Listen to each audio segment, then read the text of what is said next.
Hello everybody, this is Tom in Los Angeles. I hope you're doing well.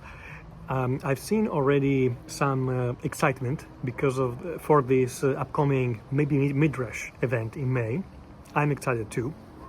It just sounds like a very interesting event, and the type of dialogue that I'm expecting to come out of it will be certainly fascinating.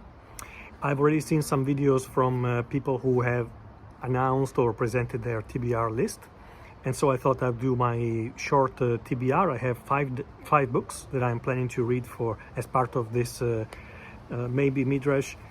The rules are one fiction book and one non-fiction book about that talks seriously about religion. And so I have one fiction, which is in fact one novella rather than a book, by Robert Silverberg. It's part of his book called Born with the Dead, but the novella itself is Thomas the Proclaimer, which I absolutely love, and I read only recently, and I will talk a lot about it because it takes a concept very far from a philosophical standpoint. A non-fictional book that I'm going to read is this one, The Everlasting Man by Chesterton, G.K. Chesterton. And this book talks about, very broadly, talks about human history in the light of Christian tradition and in the light of Chesterton's argument for the uniqueness of man among all creatures under the Christian context. Another non-fiction book is this one called The Experience of God, Being, Consciousness and Bliss by David Bentley Hart. David Bentley Hart is an Eastern Orthodox scholar of religion, philosopher and cultural commentator.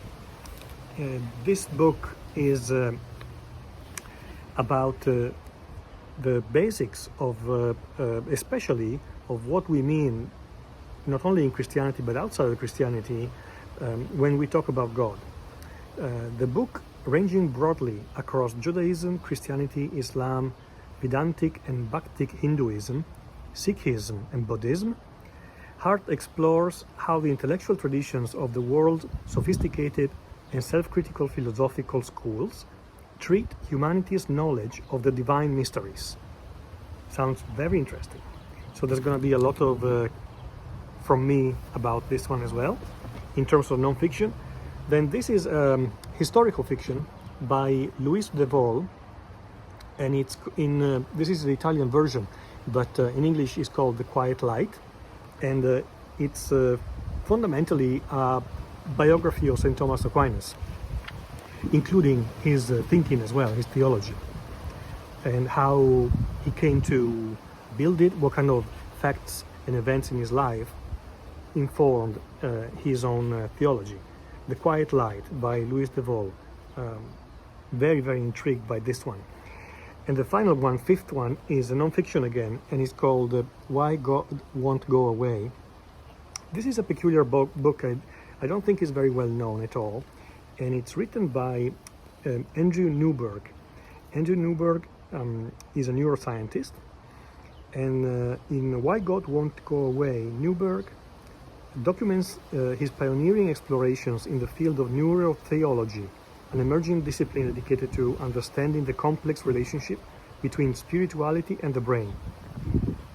Blending science with illuminating insights into the nature of consciousness and spirituality, they bridge faith and reason, mysticism and empirical data.